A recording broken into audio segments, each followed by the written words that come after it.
podcast is part of the Batman Universe Podcast Network, hosted by thebatmanuniverse.net. Here, we love talking about everything Batman. Thebatmanuniverse.net has news, original content, and reviews about Batman comics, movies, TV shows, video games, and more. Check out thebatmanuniverse.net and join our Discord server to start chatting with fellow fans.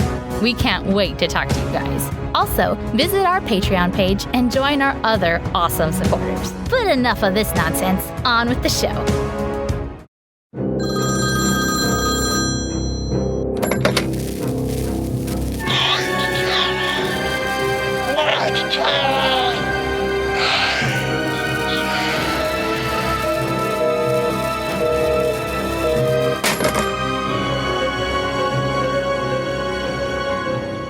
Hello and welcome to the Batman Universe Comics Podcast, Season 15, Episode 13, Night Terrors, Episode 1. This is Ian. This is Dev. And this is Theo. And today we have a ton of Night Terrors to cover, and thankfully, we enjoyed most of it. Yay! I was not sure. I was kind of on the fence about this event, but so far, I have to say, to spoil a little bit in honor of my favorite character, definitely enjoying it. Yeah, I am no longer looking forward to missing the last half of the event. I'm actually kind of bummed. Did you say bummed? I'm bummed. That you're gonna miss it? Yeah. I'm going on vacation in August. Oh. Yeah. Who approved that? You did? I don't need your approval. All right. Before we get started with all our Night Terrors coverage, I wanted to mention that DC has an article about Batman Day, which is September 16th, which is the second Saturday in September. There will be a bunch of free comics, including a prelude to Gotham War, which happens 2 weeks after the event starts. A re-release of the first issue of Batman and the Joker, The Deadly Duo by Mark Silvestri. A re-release of Batman Hush, issue 1, also known as Batman number 608. The first issue of Batman 89. Oh, nope, sorry. It's exclusive hardcover. So that was definitely not going to be free, but exclusive hardcover of Batman 89. And also, you can buy the first issue of Batman Gargoyle of Gotham, written and illustrated by Raphael Grampa, who I only know from Dark Knight Returns, The Golden Child one-shot, which I actually really liked, but was a little mixed in reaction, although I think people mostly like the art. It's the third Saturday. There's no way that a day is the second anything if it's the 16th, because that's not how math works. It's the third Saturday. Yes, correct. Okay, it is the third Saturday. So it's 3 Saturdays after the event starts. What in the world? This is crazy. Are you guys excited about any of these Batman Day things? No. I probably won't make it out to my comic shop because it's like an hour away. But I guess since I have so much time now to think about it, maybe I can plan an outing out to Tyler and go and do that. No, because Batman Day isn't what it used to be. Aww. You know. Well, it's not. I mean, I think part of it was, DC did a good job and they really worked a lot with Diamond on a lot of stuff. But then DC started to branch out to Barnes & Nobles and Books A Million. And next thing you know, you had more stuff going through those avenues than through comic shops. And it's just not what it used to be. I mean, I remember a few years you had, at least the first few years of Batman Day, you had new books that were given away or at least released. Not anymore.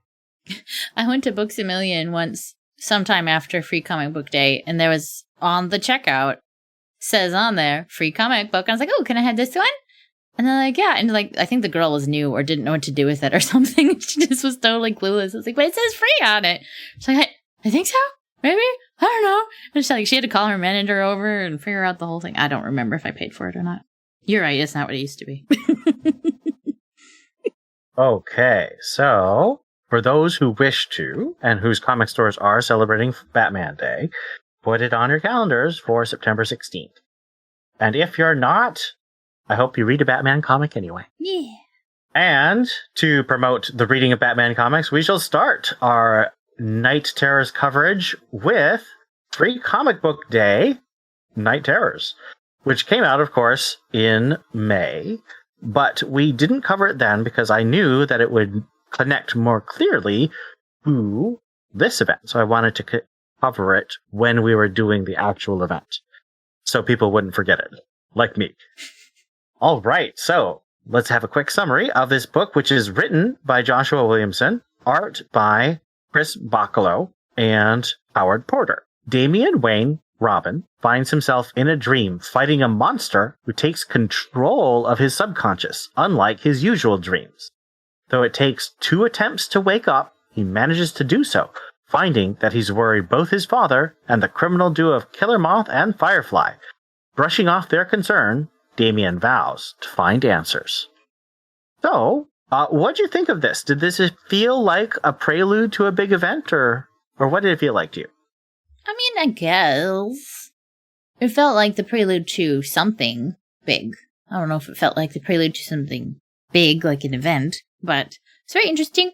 I just love the little subtleties of it, like just little things that Damien said and how it's like, oh, I've been training to wake myself up from these dreams or to use dreams to, and like how his dream starts off kind of, I don't know. I just felt like I had Damien back.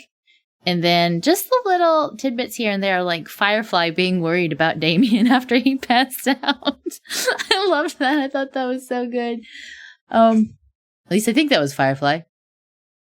It was either Firefly or Killer Moth. Well, it was one of the two. Anyway, it was adorable. That, like, Bruce is freak. It reminded me of that webtoon where Poison Ivy is meeting Dick for the first time and he keeps getting eaten by the plant. I don't know. It was a little thing like that like humanized the villains, but it was an interesting story, but you didn't forget who you were. It wasn't just anybody. Like, this had to be Damien. This couldn't have been anyone else. Other than Bruce, obviously, because it's where he learns it from. It felt like a Robin story, which made me happy. Mm-hmm. It didn't even bother me that it was Howard Porter. Was it? Was it? I thought he said The something. second part of it was. Well, it felt like a Robin story, so that made me happy. And so, and this is kind of overarching and spoiling for the rest of the reviews, but they're focusing on the fears of the characters and not just, I don't know, ooh, scary scissors. Oh, I'm afraid of scissors. Like, these are things that the characters we love are afraid of. And it's not a gore or shock factor. It's not everything I was afraid of in this event. It is like legitimately the characters I love and don't love, their concerns, their fears, and dealing with that in a nightmare. I don't know. I'm really enjoying it. Why spiders? Why couldn't we follow the butterflies? Yeah, I think it did feel like Robin, and there were definitely, direct ties to that Robin run that Williamson did, where Damian was thinking about Flatline and Clock, who he met in that series. And, I mean, just to jump ahead a couple months, I'm really excited about Josh Williamson doing Batman and Robin. I really hope that that's a great series that continues the story he started in Robin. Even if I still wish it was a Nightwing and Robin book instead. I'm not going to let that go. It was a great team. Oh, Nightwing and Robin. Okay. Nightwing and Robin. Come on, Dick and Damian. I'm medicating a broken foot with some daiquiris, so it took me a minute to fully process what you said. Yes. That, yeah. Yes. She's medicating on daiquiris. All right. So that wraps up the Free Comic Book Day Night Terrors. Now let's move on to our prelude issue, Night Terrors First Blood. So in other events, this probably would have been called Night Terrors Alpha. This is written, again, by Josh Williamson. The art was by Howard Porter. Colors by Brad Anderson, who's one of my favorites. All right, summary. John Dee, the supervillain Dr. Destiny, with power over dreams through his Dreamstone, finds himself outmatched by a mysterious new villain in the dream world. Deadman, meanwhile, sees Batman, Wonder Woman, and Superman meeting in the Hall of Justice, where they find what appears to be John Dee's body. But Harley Quinn calls Batman to say that John Dee is in Arkham Tower, having a seizure. Deadman takes over Batman's body and tells them that the realms of dream and death, from the Sandman Vertigo series, are tangled in a bad way right now. Batman throws Deadman out of his body, and the Trinity head out to investigate. Amanda Waller also notices and investigates. At Arkham Tower, John Dee screams about the Nightmare Stone, then dies as Batman arrives. He and Harley fight the new villain, which emerges from John Dee's body, calling itself Insomnia. Insomnia sends a nightmare energy wave across the globe from Arkham Tower, and the world's heroes fight in their own ways. Batman calls his family, ordering them to activate emergency protocol No Sleep Till Gotham, but falls asleep too. Deadman takes over Batman's body and faces Insomnia himself. So hold on. I thought Damian called the No Sleep Till Gotham protocol. I'm pretty sure it was Batman. Was it Batman? I must have skipped. Let me double check. Because I distinctly remember. No, that's Batman. Yeah. Oh, is I it? bet that it was repeated. Oh, it might be repeated. Okay. But Batman's the one who calls it here. I just missed And he also gives himself like a mondo shot of adrenaline, but it doesn't work. Yeah. All right. Does this one shot feel like it needs the Free Comic Book Day story to feel like a complete opening? No. But I think it does. And I think I've said this before. Like, a good backup in my mind as a relative newbie to comics. I guess it's been a few years at this point. But a good backup adds to the richness of the story. It adds more detail, it adds more explanation, it adds more depth and layers. It's like an onion or an ogre, whatever. And so I think it adds to it. It makes it tie together better, and to kind of expect Damian to be a bigger player in this, even though he doesn't appear in the First Blood. But no, you don't have to read it. Especially if it came out 3 months ago and you don't know where to find it. All that stuff Steph said. Yeah, you really don't need it. It's a little bit of a backstory, but it's not a vital backstory.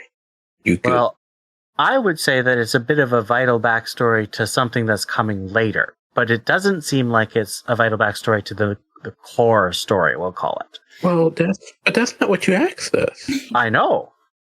Well, so I think it kind of explains why Damian is doing what he's doing. Like, he's preparing for this big thing before it happens. But to me, it actually makes it a little more confusing, because it's like, why did Damian alone have this weird premonition dream way before Insomnia sends out the beacon of nightmares or whatever? Just seems a little odd. Do we know how long it was before? No, sometime. Oh, I don't know if we know that. I mean, comics are all about jumping forward and backwards into the timeline.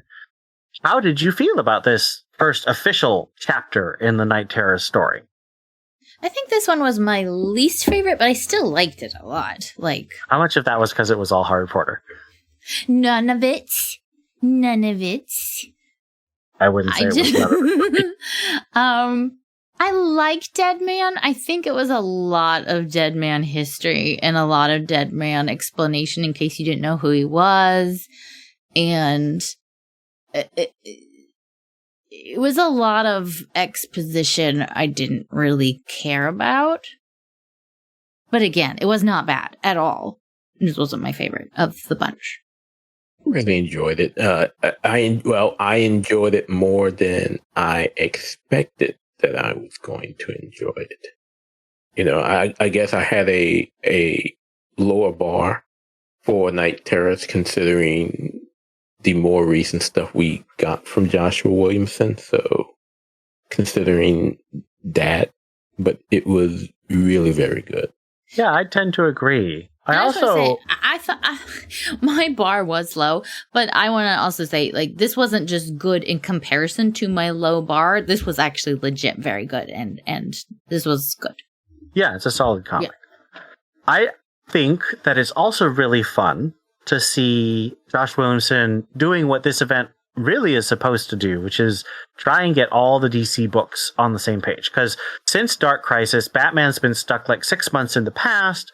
Wonder Woman is off in Dreamland. Superman is in Dawn of DC. So it feels like the main books and all the other books are kind of disconnected and nobody really knows where the main characters are in connection to each other. So this event gets them all together and hopefully will launch their books after in September so that everyone knows where they are. And that's what Josh Williams has said in interviews. And I think it makes sense. It's very similar to what happened in Convergence, where they're like, all these books are off track. We're going to launch all together after Convergence. Unfortunately, what happened in Convergence was DCU, which I personally like a lot, but it was a colossal failure. Even books that I didn't realize were like canon are being drawn into this. What book does Peacemaker get drawn into? I mean, he's part of Green Arrow. No. The Peacemaker that's in. Yeah, Peacemaker 1. The story that's in the Tries Hard book? Huh? The Peacemaker or Peacekeeper? That's what I said. Peacekeeper. Peacekeeper 1. That's what I said. That's in the Urban Legends book. Right. But he shows up in one of the Night Terror books. Ravager. He's in the Ravager book. Yes. Well, that's because it's by the same writer. No, but I'm saying I didn't realize that the Brave and Bold stories should be in any way canon. But like he's part of the team that's in the Brave and Bold book in the Ravager book. Right. So I'm just like saying that there's more that's canon right now or in current continuity than I had realized. People are pulling things together, and I think that's good. Yeah. And also he's tying in the Sandman stuff in a way that's less clumsy to me than when Scott Snyder did the same thing in the first Metal, when he had the new Sandman, the white guy, show up in Batman's dream. And I was like, I thought that was super clumsy, but I will admit I don't like Scott Snyder's writing very much. So, this one just felt much more organic. I mean, because Dr. Destiny, of course, has a very famous story in the Sandman universe. I actually really dislike that story because it's very sadistic and gross, but it's very famous. And quite honestly, I'm kind of happy he's dead now because of that story. So, but people who've read Sandman, or even those who've seen the new Sandman Netflix show, because I know that story was adapted as part of that Netflix show, will know sort of what I'm talking about. Like, it's kind of a cool connection. All right. Let's move on to Night Terrors #1. This is written by Joshua Williamson, and the art is by Giuseppe Camuncoli, Stefano Nasi, and Casper Wingard, who you may remember did the Mr. Freeze backups in Detective Comics recently. Summary. After a brief introduction to Deadman's character, we snap back to his confrontation with Insomnia as he inhabits Batman's sleeping body. He jumps to Insomnia's body and discovers through his memories that Insomnia blames the superheroes for something mysterious. His powers came from the Lazarus Rain as he was a patient in Arkham Tower during the Lazarus Planet event. Deadman decides to find the creator of the Nightmare Stone and escapes Insomnia using Batman's body, enjoying how strong and fit Bruce is. Using one of the last samples of the Lazarus resin, Deadman resurrects the Sandman of the 1940s, Wesley Dodds, to solve the mystery of Insomnia and the Nightmare Stone. So, first question. Does this story make sense without reading the First Blood issue? Oh gosh, don't ask. Oh gosh. I think we are starting to just read this by itself, would it make sense? So what happened in verse 1? I mean, yeah, we're starting to get into territory where things aren't really making sense and that for some people, the drawback of having an event. It's like you do kind of have to either read everything or be okay with having some unknowns and not quite understanding, which, I mean, sometimes that's what I do.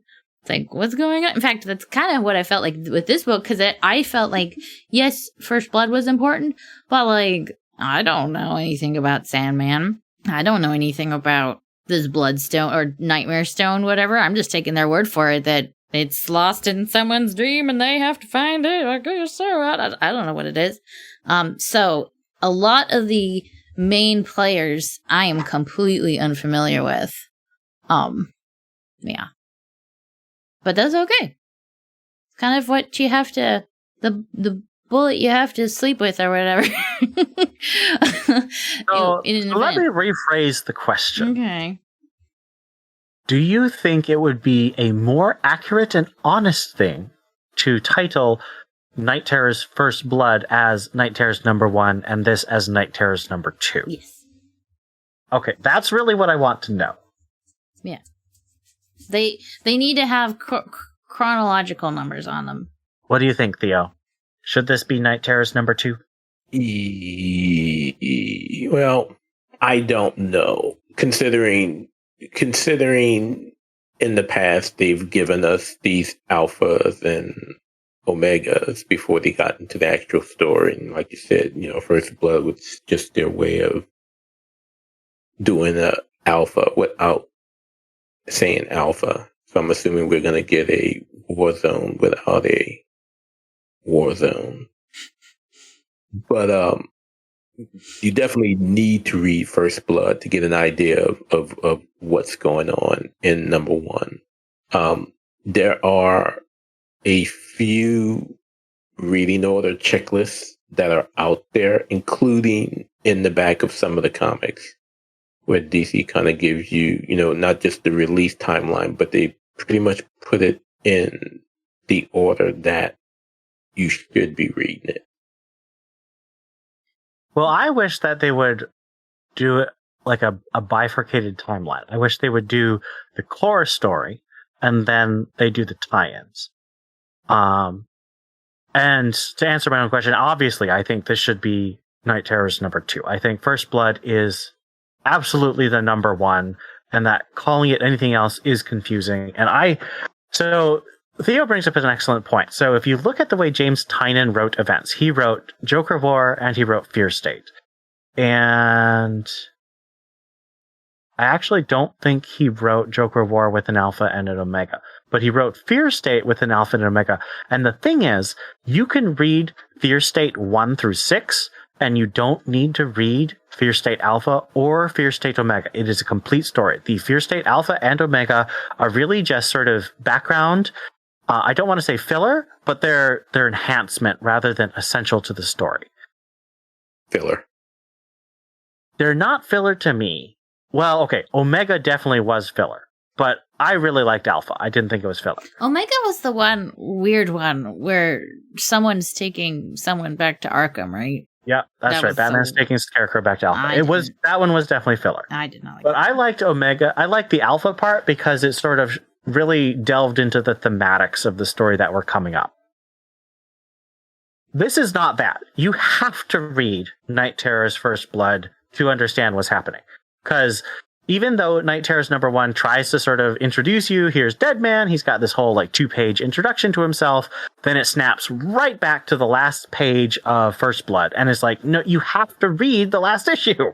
And the thing is, Josh Williamson does this in Shadow War too. You have to read Shadow War Alpha and Omega. Otherwise, you don't get the full story. It's not the same way as James Tynion's writing. And that's not to say that one is better than the other. I mean, it is more customer conscious to write what James Tynion did, because it means that you don't have to buy that extra issue, but you get more story if you write like Josh Williamson does. So there's arguments for both. I just really dislike the marketing of this. Night Terrors is a 6-part event. It is not a 4-part event. And it is misleading to say it is a 4-part event when you have to read First Blood and I think it's Last Dreaming or something. There's basically an Omega issue. And because this is Josh Williamson, you're going to have to read it to get the full story. But all that being said, it was good. No, I agree. It's a very fun story. I think that DC is shooting themselves in the foot, and I think anyone who just buys number 1 without buying First Blood is going to be very confused, and rightfully so. Yeah. Do you... this is my standard question. How do you feel about the fact that we have 3 different artists? Did you notice when artists changed? Honestly, not. I mean, one, I had a big stack of stuff to go through. That's what happens when there's an event, folks. Yep. We have to burn through a lot of comics. And I think because, again, I still stand by what I said before. Like, the nightmare genre is not my favorite. I wasn't focused too much on the art. And the story. So I honestly couldn't tell you what the art looked like. Never mind, this is where I noticed that it swapped, because I was not paying that much attention. Because I'm here for the Williamson story. I don't care about the art. Yeah, I've always been of the opinion, one way or the other, that either a great story can make up for some bad or distracting art, or some great art can make you still appreciate a bad story. Only exception is Charles Soule's She-Hulk.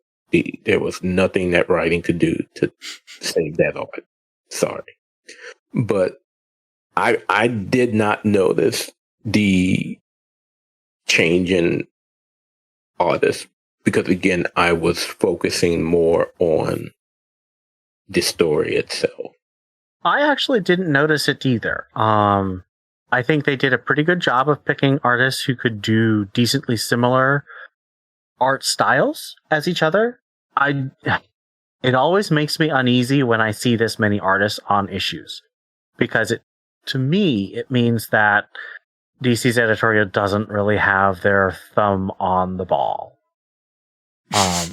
We're just mixing all kinds of metaphors tonight. I apologize. The English major in me is dying, but they're not scheduling carefully if this is what happens. If they come down to the wire and they have to throw 3 artists at a single issue, that means that mistakes were made.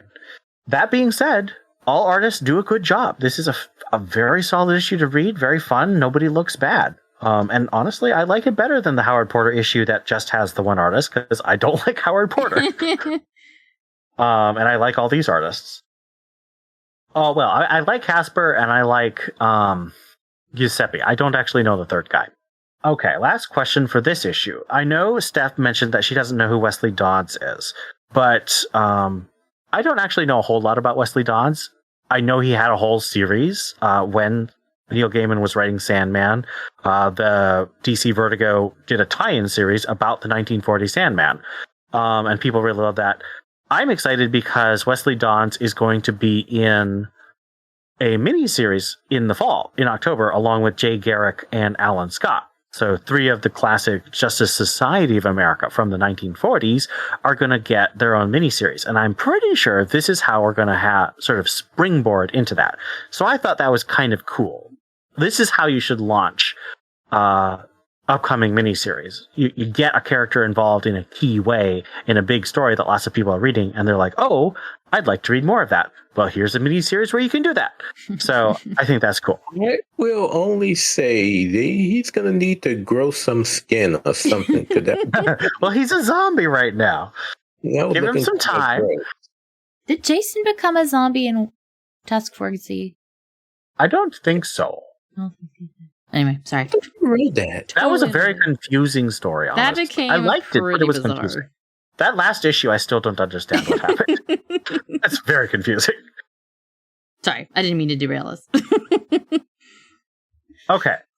So, we're going to move on to the official review of this episode, which is Night Terrors, Batman #1. Batman written by Josh Williamson, art by Guillaume March.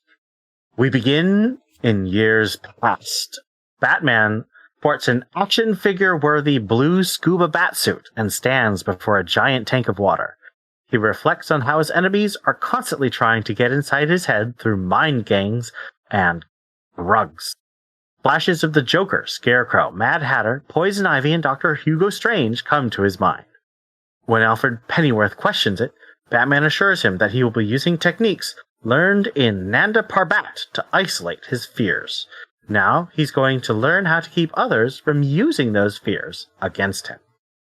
Bruce takes the plunge, and visions of his parents' murder flash before him. While a repeat of Batman's origin is the least interesting launching point for a Night Terrors in theory, Guillaume March pencils an incredibly effective, stylistic, and haunting opening. It's tense and colored wonderfully by Tomomori, telling the entire origin in visual cues and imageries. That, by the way, is Scott, our great reviewer, waxing lyrical about this issue. When Batman resurfaces, he succumbs to the realization that he'll never be over the night that Joe Chill murdered his parents. In the present, a young, strangely pale Bruce Wayne runs down Crime Alley, called to by the voices of a ghostly Thomas and Martha Wayne. His voice is asking Bruce to join his parents in death, but Bruce knows better. This is a nightmare. Shortly before, Dr. Destiny, also known as John Dee, was murdered in Arkham Asylum, and something took over Dee's body, then knocked Batman out. Young Bruce Wayne, trapped in a nightmare world, dodges his mother's pearls, then finds himself in the Monarch Theater. Bruce expresses annoyance at the reuse of the Monarch Theater setting, last used by Joker in Joker War. A camera projector plays a movie on the screen, and Bruce sees Batman battling monsters. Somehow he realizes that his body is being used by Deadman, and that Deadman's interference is keeping him from breaking this nightmare. He touches the theater screen, which swallows him, then spits him out in the graveyard behind Wayne Manor.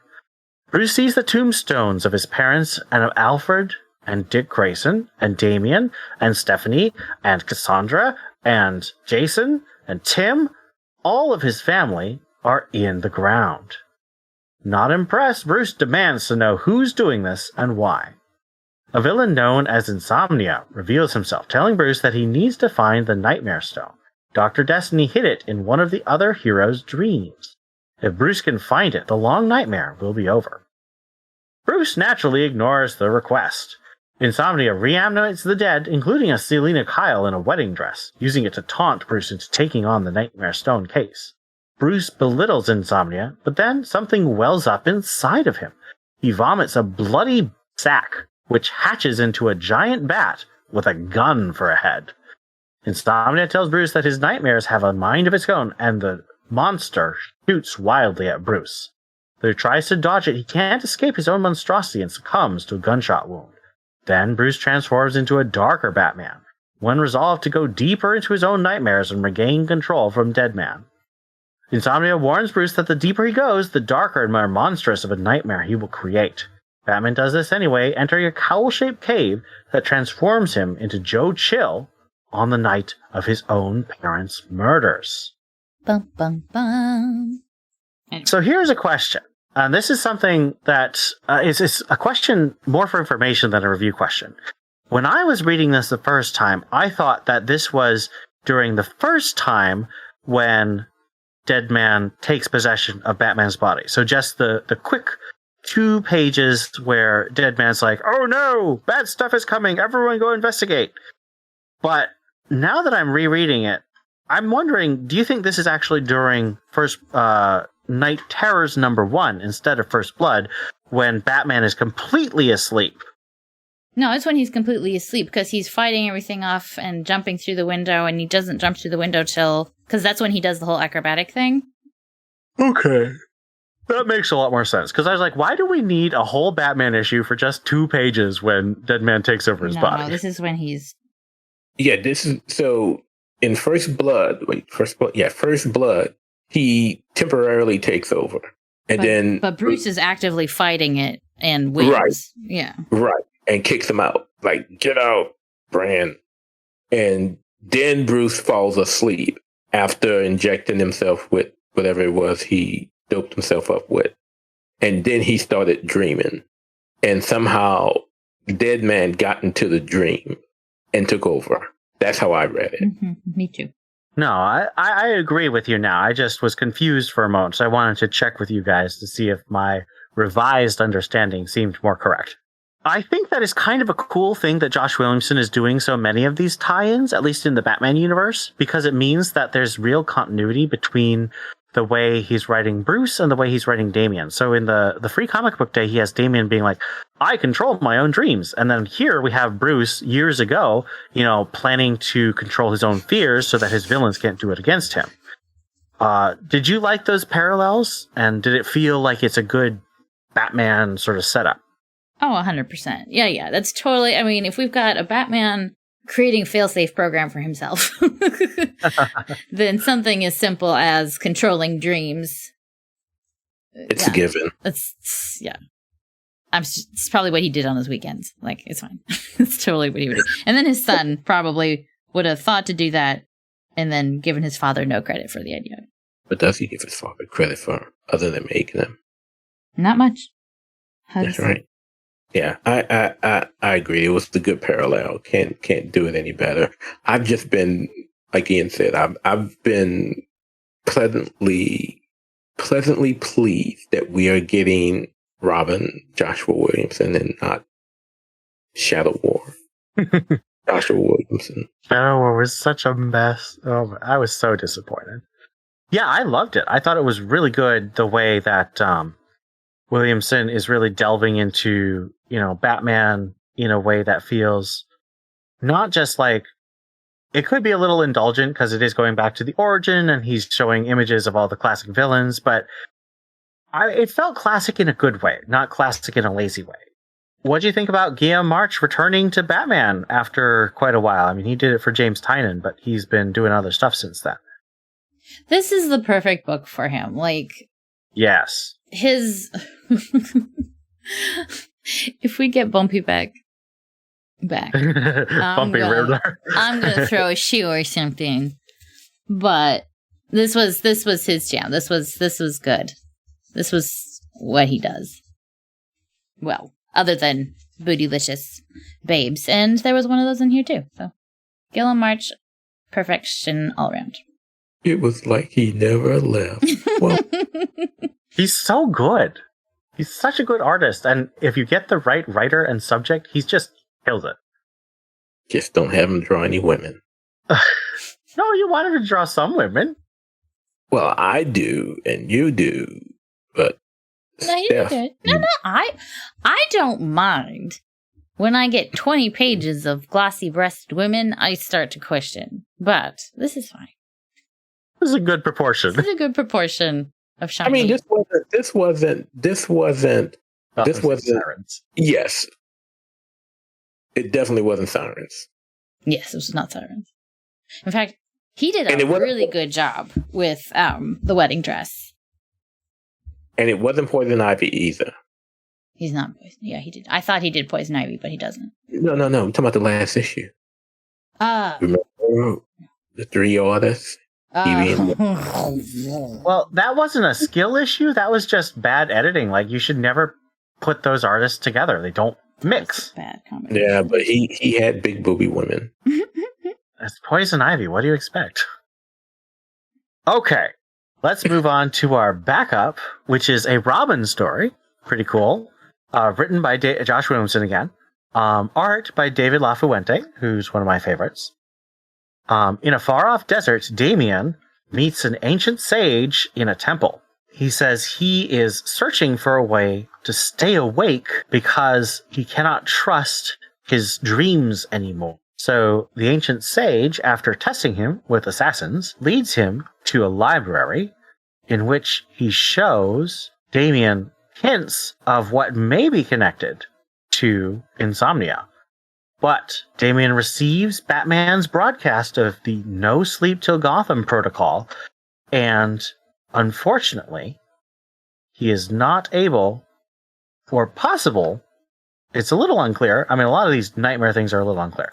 But it seems like maybe he fell asleep and maybe he didn't. But in the end, he heads off either in the real world, in his dream world, to fight insomnia. So I guess my first question is, did Damien succeed, or did he fool himself into thinking he succeeded? Oh, man, I don't know. I mean, I guess we won't really know till the next issue. But We won't know. I choose to believe he made it, because he's Damien, but the only reason his father is failing is because of flippin' Deadman. Although the creepy smile makes me think it's a nightmare.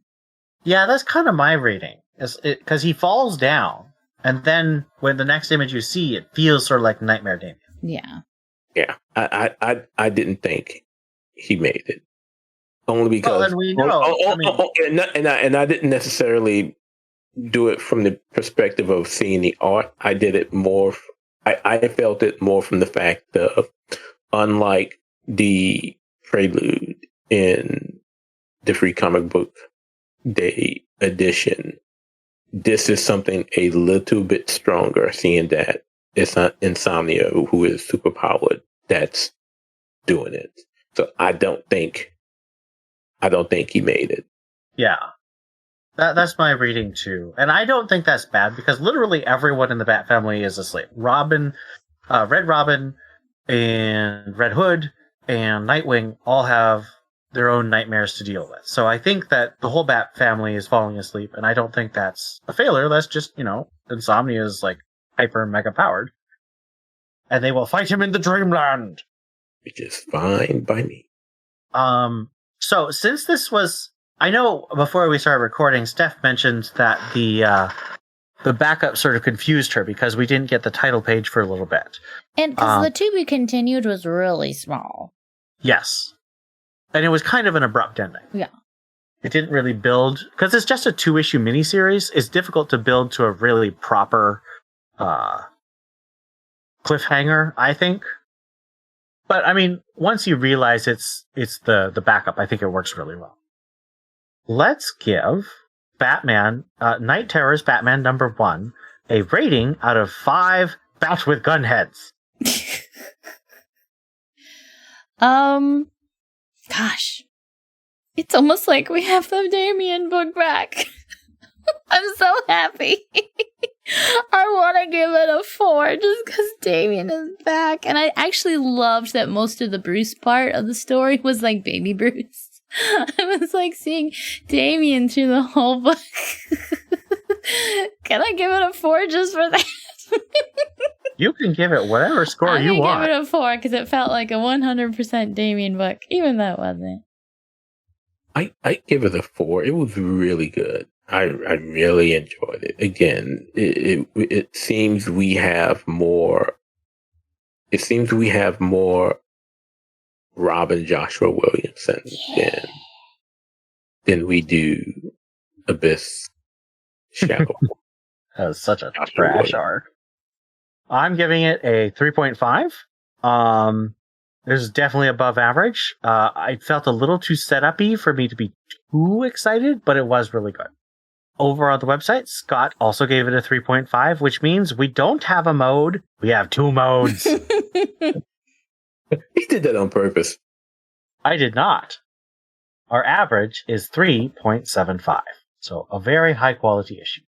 Let's move on to Greater Gotham. And we're splitting Greater Gotham into 2 parts. The Night Terror's Greater Gotham, and then the regular Greater Gotham.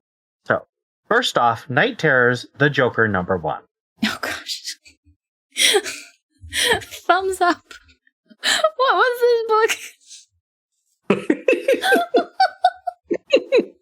Oh, it's so weird. Like, it's everything you would imagine it would be for a Joker nightmare. Like, it was the most plain, mundane. Everyone's laughing at his jokes because everyone thinks he's legitimately funny. He's climbing the corporate ladder despite his kicking and screaming. Does it have a backup? No, I don't think it did. No, Okay. I don't think no backup. Interesting. Thumbs up for me too. And I've been wrecking my brains because I know I've seen a story, read a story, something somewhere that was similar to this. You know, Joker having a dream of just a boring life because Batman's dead. And I mean, it's just So It might have crazy. been in the Joker 80th anniversary special. I don't know, but the notion of Bruce Wayne releasing statements, but Batman's body is in his closet, overlooking his shoulder while he's looking at TV. It sounds like something Tanyan would do. Yeah, and I tell you, and I said this on the server. I think JT would have a ball writing one of these Night Terror stories. You know, with his background and his love of writing horror. Oh, yeah. I think he would. But yeah, it's a thumbs up for me. I abstained. I'm not reading the regular Joker series very much, and I don't like the Joker, so I didn't read it. No, you should totally read it. You should totally read it. Oh, Totally hilarious. So stupid it's hilarious. And when I say stupid in a good way. It was really... I am very impressed with Night Terrors. As much flack as we gave DC leading up to this, I have been pleasant. well, I will say, Casually Comics also said that it was a pretty good You story, should totally like. I read one on TBU and then all the TBU books, and I did not enjoy a single one. The Ravager one was okay, but like there was something to like about every book that I read. Very nice. Night Terror's Poison Ivy #1. Thumbs up. And on a very much, because when you think about like, I just say thumbs up. So when you think about what a chaotic villain would think is a nightmare, especially Poison Ivy, who's an eco-terrorist, like, they're just, oh, it's so good. She becomes a people-pleasing, white picket fence suburban house mom. It's great. But for some reason, she can't get rid of that green jumper she's always in. And so, no, I was thinking, whose nightmare is it? Is it Ivy's nightmare or is it Janet's nightmare? I think there are simultaneous nightmares going on, and they just happen to be sharing it. Yeah. But I will say this: it's thumbs up for me too. Anyone that can draw Batman in shorts, barbecuing in the backyard, and have it all make sense is an automatic thumbs up. So, thumbs up for me. Again, I abstain. You should read it. You have not convinced me to read Poison Ivy yet. You should read Poison Ivy. You should read it. You should read Now, speaking of books I didn't abstain, Night Terror's Robin #1. Oh my gosh. Thumbs up. My favorite part of the book was when Tim and Jason are falling into the nightmare.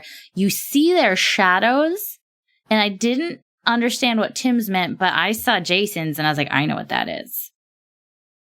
And then later you see the weird, grotesque OG Red Hood. And the two Robins that are terrorizing Jason and Tim were the shadows. And I was proud of myself that I caught that. There's a lot of really cool details, for sure. And each one of these books has little Easter eggs in it that like sometimes have nothing to do with anything. Like No Sleep Till Gotham is a play on Beastie Boys' No Sleep Till Brooklyn, which if you watched the new Guardians movie was a song in the movie. And it's just a Beastie Boys song. But anyway, yeah. I just love the little, like this book had Jason slapping Tim in the classic Batman slaps Robin picture. But yeah, there's just little things here and there that just add to it. I love it. And then the fears that both of them have. And I think this is the one I liked best as far as like what the nightmare is.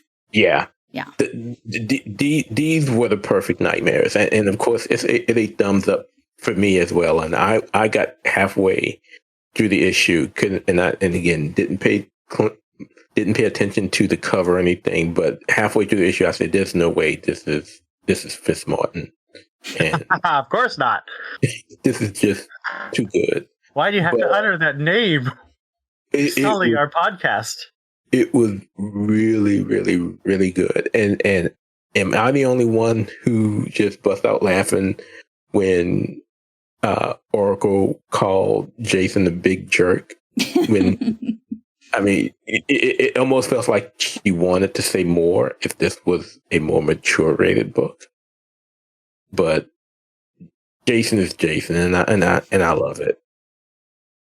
I also gave this a thumbs up. Art was really good, and writing by Kenny Porter, who apparently has been working his way up. I hope that he gets himself on a big book soon. He's been doing a ton of miniseries recently, but I think this proves he really can do solid work.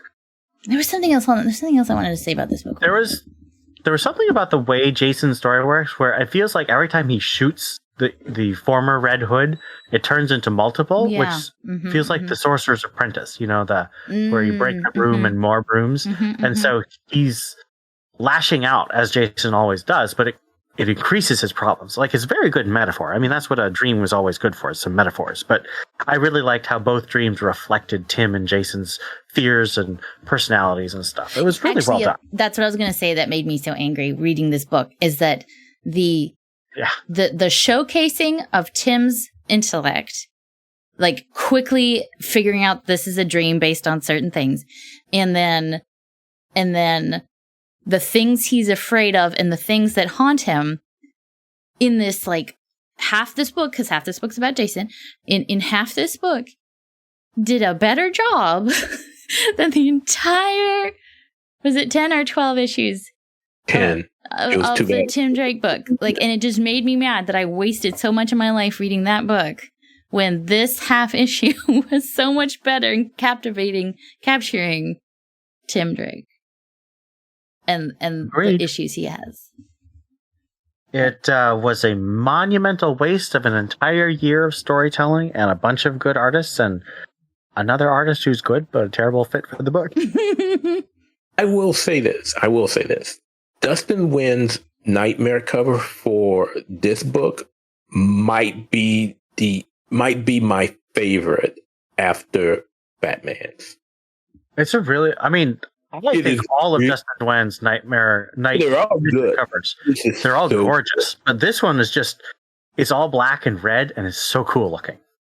Dustin Nguyen, top artist. Have I mentioned that he did Stephanie Brown's Batgirl series? So, I want to do a quick debrief about our first quarter of Night Terrors, now that we've covered the Greater Gotham, before we move on to the regular Greater Gotham. Over these 7 issues of Night Terrors that we've read, for the Batman universe specifically, how do you think the event's going? Oh, so good. This is Robin Williamson, and this is good storytelling Williamson. Yep. This is all really good. I'm liking the characterization. I'm liking the personalization. I'm liking that it's not focused. Like, it isn't a gore fest. It's a story fest with gore. And I like it. I like it a lot. And I like the plot. I like Insomnia. I like that he seems to be slightly more complex. But even if he's not, like, we're getting good stories out of it. So I don't care. I mean, and the introduction of Insomnia and his origin, just keeps the continuity alive, because we still have the tower that came about through Tamaki's run. And I've always stated how much I've loved when the universe can stay together in some way or fashion. And it does. And, we're giving a ton of credit to Williamson for what he's doing, which is all well deserved. But just like with Robin here, he really has some good supporting cast with the other writers that are taking up some of these titles. Like, again, I read Ravager. Pretty good book. Again, it may not be the best, but it's not bad. Shazam was really good, even though, again, it's that nightmare-y story that can get you really confused, because I'm trying to figure out, am I living Mary's dream or am I living Billy's dream? So there's a lot of good stuff going on right now. So I am wholeheartedly impressed with Night Terrors, so I will give a formal apology to DC, because I know I was not prepared for this at all. Now, if somehow in the second half they craft the bed, It happens. It But at happens. least we had a good beginning. But honestly, I don't think they will. I don't think they will either. But anything's possible. But I mean, it could. I'm not saying it couldn't. It feels like it's got a solid. I feel like they know what they're doing. They're not just winging it. Yeah, considering how things kind of are how going, Shadow War felt. Considering how everything is going right now, I'm excited as to how things are going to end.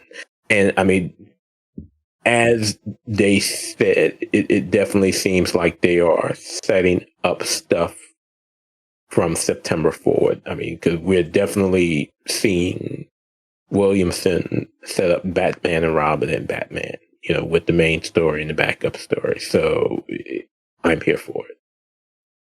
Agreed. I was always a little bit more excited about this than my co-hosts, but this has improved my expectations. I'm enjoying it. I'm enjoying a lot of the tie-ins.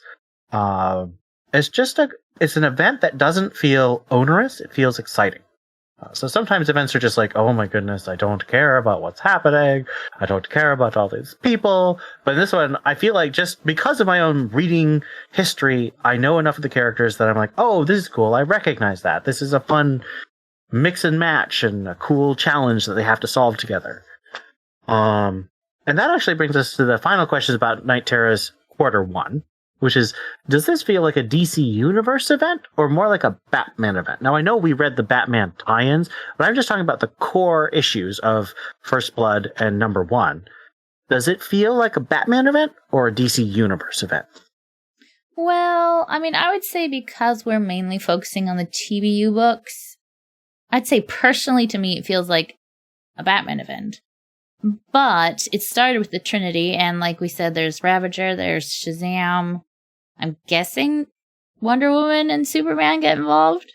They will. Their books just haven't come out yet. Yeah. So, I mean, it just depends on how widely you read, but I hope that reading just the Night Terrors and just the Batman stuff, I still get an idea of the story without missing out. Because it sounds like it's going to be personal battles for everybody. Most people. I see it as a DC Universe event with a focus on Batman.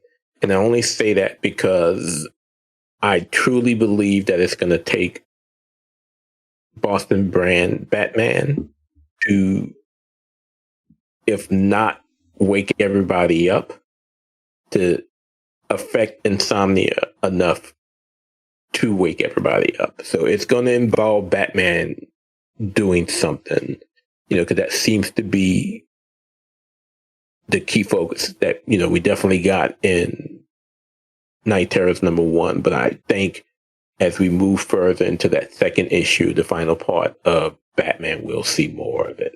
I think that there is a heavy Batman focus, and I think that it's a little odd that they chose to call it Night Terrors with a K instead of Night Terrors.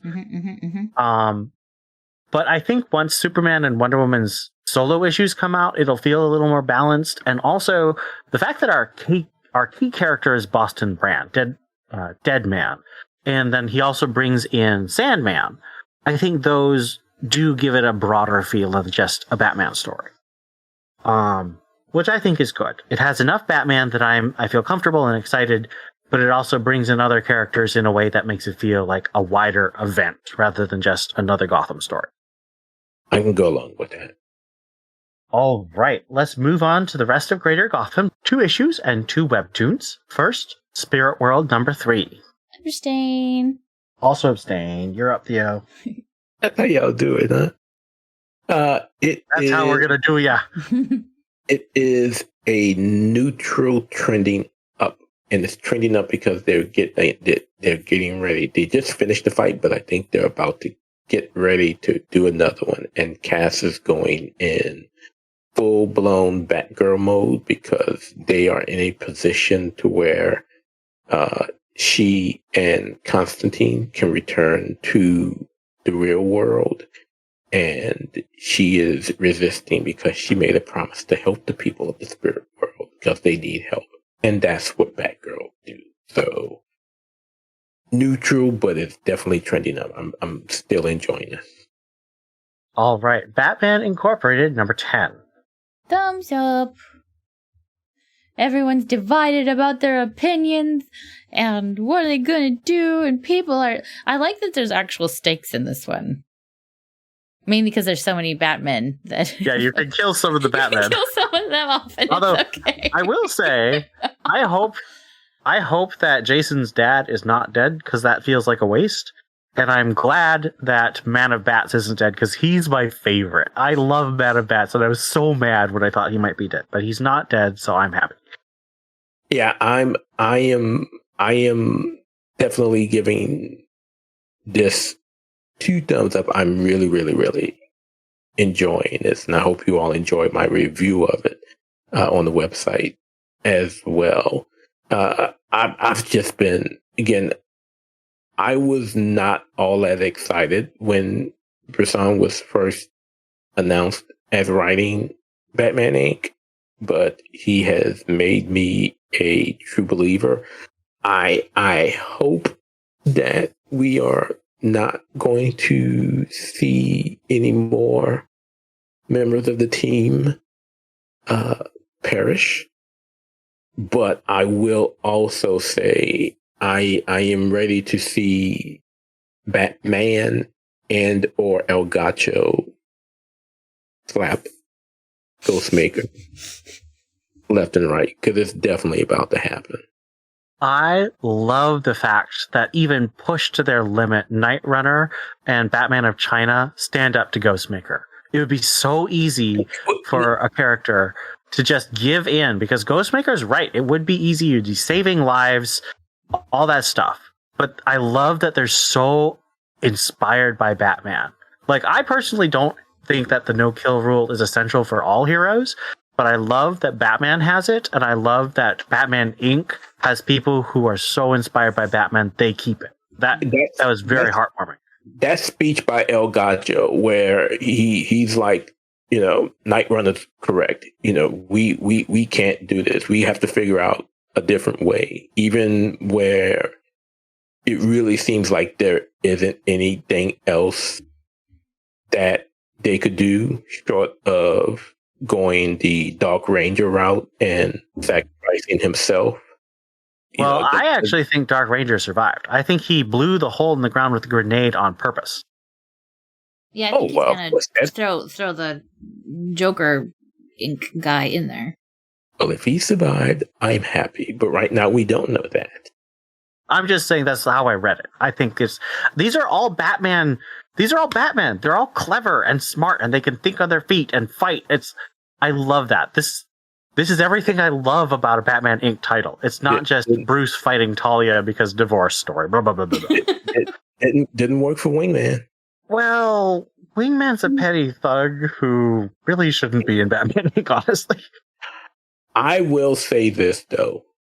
Forget every other story in every other country. I am here for Raven Red versus Dusty Bronco. Oh, yeah. That is and the Jokers are really inventive. They're really nicely created. That is going to be some fun stuff right there. And that cover Bresson did for the issue just makes you ready to see that fight, because Raven Red is like, oh no, you don't have to worry about telling me. He's good as dead, for what he did to my dad. So that's the battle I'm ready to see right there. I know we say this every time, but people are sleeping on this, and you shouldn't. It's just a fantastic series. It's really good. And art, really high quality. We had a couple of fill-ins by David LaFuente, who also did the Robin backup, but he has a good match for John Tim's style. So it works pretty well. I am really impressed with John Tim's. I mean, my goodness, he's done. I wasn't always I wasn't always a fan of his. Me neither. I didn't like his Superman Son of Kal-El stuff very much. It felt too sketchy. This is so good. It's so clean and so intentional. He's just such masterful work. And the colors. Who's doing the colors, actually? Oh, that's a good question. I actually don't know. Rex Locust. Oh, yeah. Rex Locust is a pretty good colorist. He's done some of the digital first, I remember. And who's Grey Wolf's girlfriend? Knight. She used to be Squire. Now she's Knight. So you should at least read it for the Grey Wolf Night shipping. It's solid stuff. I am so okay. So since we brought up Theo's favorite Grey Wolf and since we brought up Grey Wolf and Night, Die Laughing has got to be the best villain name I have ever seen in a long time. Which one? Die Laughing. Oh, yes. I was like, oh, that's a good one. I mean, that character and he's figured it all out, and yet he's still making it an adventure. And he's like, I'm gonna wait. So he already figured out that they're gonna figure it out, and he's just gonna wait for them so that they can finish having their own battle. Because he's still there for the chaos. Yeah, outside. I mean, he's still a Joker. He just doesn't appreciate being used as a disposable meat puppet. Oh man, guys, this is such a good issue. We just keep saying things that sound really crazy, but it just is this gripping story when you're reading it. All right. So when I first read it when I first read Die Laughing in issue 9, I was like, how do you pronounce this? They die. I got it. I know it took me a minute this time. And I just bust out laughing. Perfect villain name. Mwah. Chef's kiss. All right. Lastly, we got 2 episodes of Wayne Family Adventures. What I Want, Part 2, the end of the Cassandra Cain and Damian Wayne versus Mad Hatter arc. Lovely. Thumbs up. Get to no Cassidy. Thumbs up. It's perfect for Wayne Family Adventures, and I will only say, and this is something I've always said, that I've always loved Murder, Death, Kill. Cassandra Cain has always been my favorite Cassandra Cain, but I love this Cassandra in Wayne Family Adventures. She still has all the touches of the character from the comic, but with so much more emotion, and I like that. And yeah, this is definitely she pats Damien on the head. It's so cute. It's definitely is top-notch Wayne Family Adventures. I love the sibling relationship between Damien and Cass. It's really well done. And last episode for today is Newsflash, which is Super Sons. It's the first Super Sons! John and Damien hang out with Lois Lane. It was so good. And it was more of a social commentary episode, but I think it was very well and respectfully and balancedly well balanced. Yeah, it actually made me think of some of the Tom Taylor books where he's just like, look at this simple answer I have for all of these social issues. It's like, no. Well, that's the thing, is it doesn't offer a simple answer. It doesn't, and I like that. That's why I like it. Yeah, I really like it. It's good. And it's not the first time that they've done these social issues. I mean, much as they did it with the Bernard episodes, which I hate. Mm-hmm. So, it's not... That was one of our least favorites.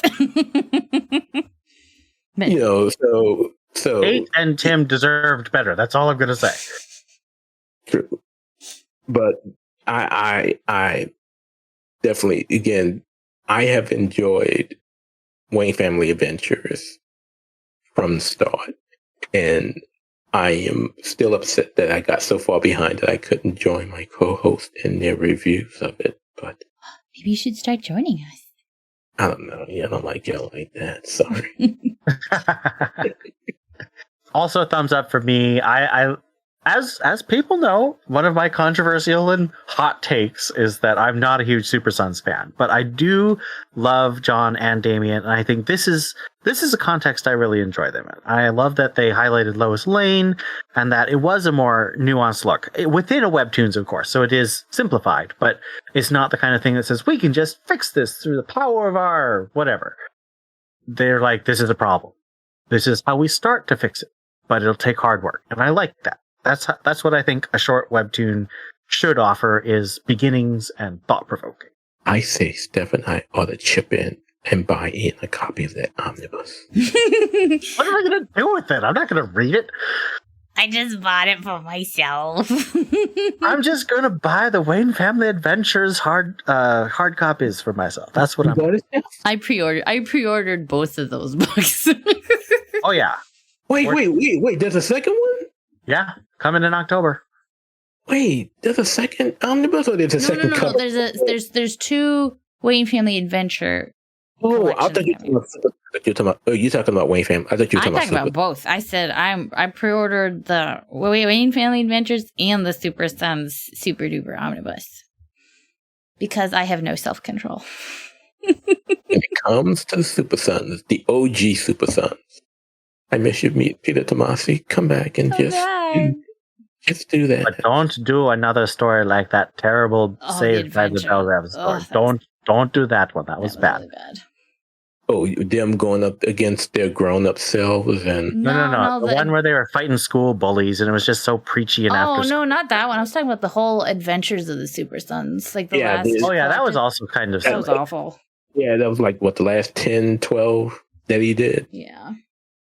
It was not great. Anyway. We don't really have any listener feedback, and I hope that I can count on you, the listeners, to change that. So give us feedback to talk about.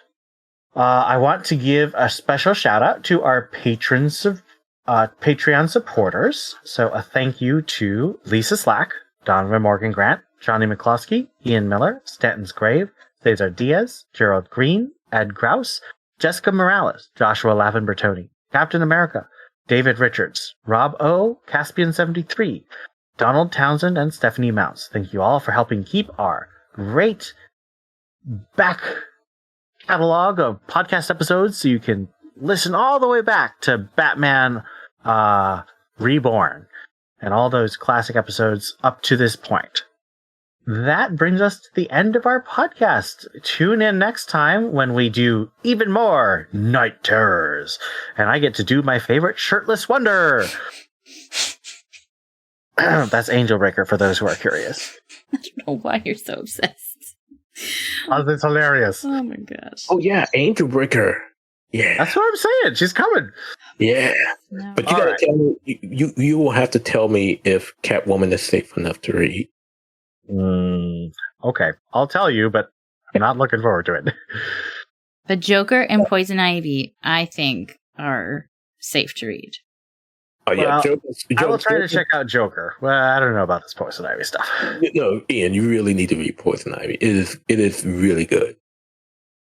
Okay. All right. Well, that brings us to the end of our episode. This is Ian. This is Steph. And this is Theo. And this is the Batman Universe Comic Podcast. We'll see you next time.